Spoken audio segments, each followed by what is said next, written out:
Hello, I'm Adrianne and I'm the Apprentice Clinical Administrator here at Pendleside Hospice. I've been here at Pendleside for nearly a year. I started on the 4th of November 2019 and I've loved every minute of it, being here with everyone. I've made lots of new friends, and even though I am the baby at work, I love it. So in this video I'm going to be taking you along a journey of what I do in work, the roles I undertake, the changes that have been made due to the pandemic that's going on, and what I do outside of work to take my mind off everything that I do whilst I'm here. So the tasks that I do at work, I'll come in every day at 8 o'clock. I'll look in the scanning folder, put on all the documents that the doctors or nurses or anyone else that have left me for patients, and make sure that they've been put onto the system, a system that we call EMIS. Make sure everything is up to date and ready for people to access. Also, I pick up the phone like so. Good morning, Pendleside Hospice Inpatient Unit. She isn't, she's gone out on transport.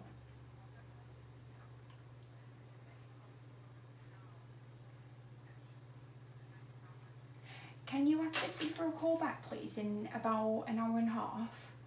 Yeah. Thank you. Bye-bye. So that is one of the main jobs I do while I'm at Pendleside.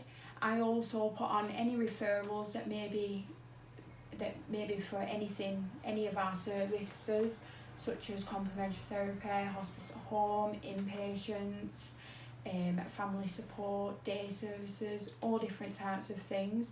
Sometimes some of the things can be quite tough to deal with and quite upsetting, but the relief that you get out of making someone be able to access the help that they need is really good. Scanning is one of the main jobs that I do, so that is all the documentations and things like that. I also send prescriptions over for our inpatients, so that's emailed to pharmacy. I must send about 7 a day, ensuring that everyone gets their medication on time. Other orders that I may have to do is Verna care order, so getting bed pans, things like that. I also do blood, like ordering blood transfusion bottles, all different kinds of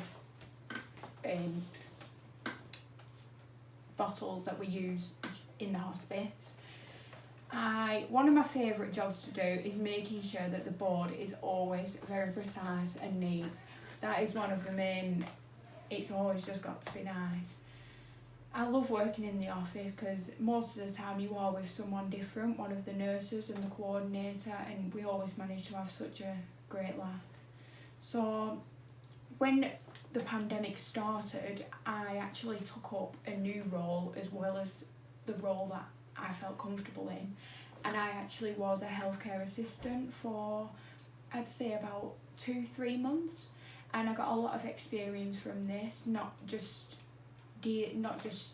with patients but also with families. I felt like my communication just improved so much, and it's helped me with my own job.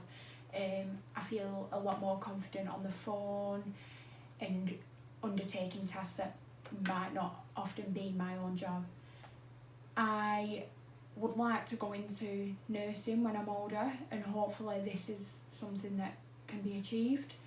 I am very thankful for everyone that has been so caring and wanting me to do well here at the hospice. I couldn't have done it without them all, and hopefully good things are coming.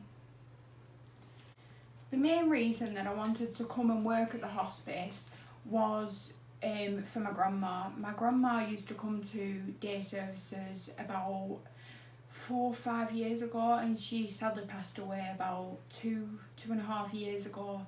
So I thought that when the job opportunity came up, I thought I needed to do something to make her proud. So when it came up, it was a perfect opportunity, and people who I work with actually know her for being quite a character here at the hospice.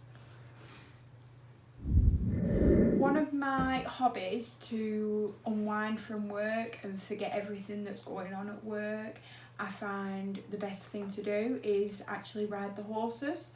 I've rode horses and that's been my hobby since I was about 4 years old, and ever since then I've just stuck with it and I love it. I actually got rid of my horse just before I took my exams when I left school because I just didn't have time for him and it weren't fair.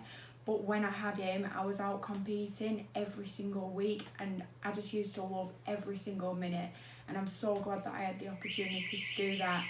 I now still do horse riding and I ride, and in the next few videos you will see me at the horses enjoying what I do and having fun, and that is what I do to get rid of stress and other things that might happen at work. Hello, it's me again, Adrianne from the hospice. So today I'm at the stables with Percy. This is Percy.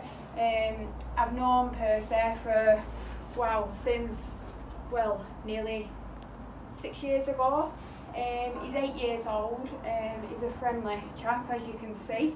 He used to be very good stable buddies with my horse Molly, who I sold just before my exams, and they were best of friends in the field.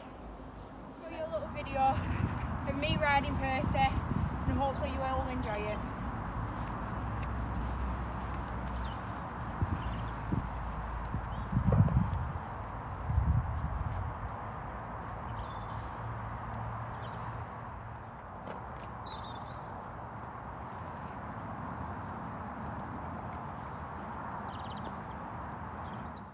It's me again, Adrianne from Pendleside Hospice, and this is Adrianne.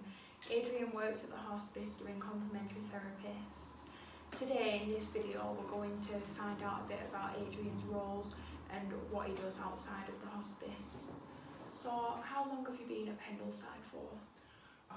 About 2 years, I would say, and it's always been a part-time role. Yeah. Which suited Pendle and suited me. Oh, what brought you here? What made you want to come? I think because my other work and outside work is quite physical. I felt perhaps the older I was getting, I was being drawn more and more to gentle and softer treatments.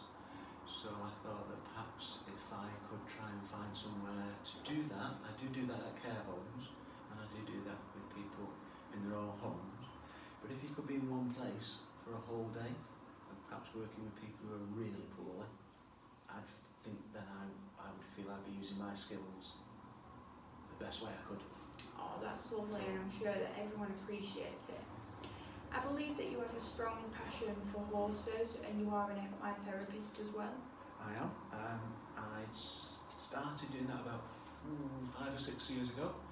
I went to a place in Lincolnshire to train, and we use Reiki, which is our energy skill, but they help us to use that skill with horses.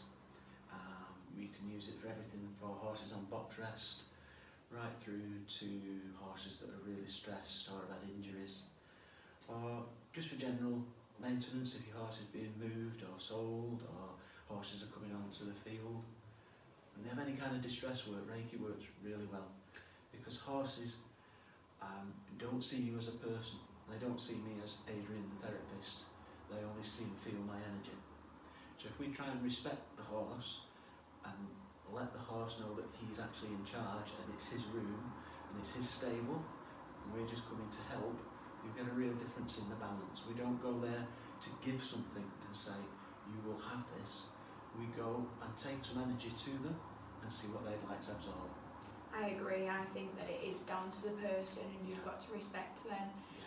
How long does a therapy session normally last? Well, again, it might depend on the horse. I work with some Arab stallions.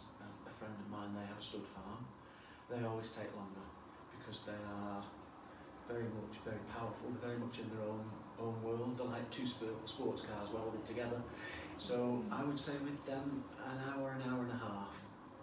Generally, most horses, 3/4 of an hour is enough. And they will also tell you when they've had enough. when they're absorbing it and they're happy where they are, they'll often sleep or the head will come down, breathing will change. But when they have had enough energy, they will pretty much tell you everything, their whole demeanour will change and they'll pretty much up and go. So we work with what the horse wants. What are the benefits out of it, would you think, the main? Good point. I think people tend not to see horses as a spiritual energy, they see them physically. So what's a great big horse, or that horse is coming close to me. So I think it gives the horse respect to be spiritual and not be something that people ride or keep in a field or keep on the farm.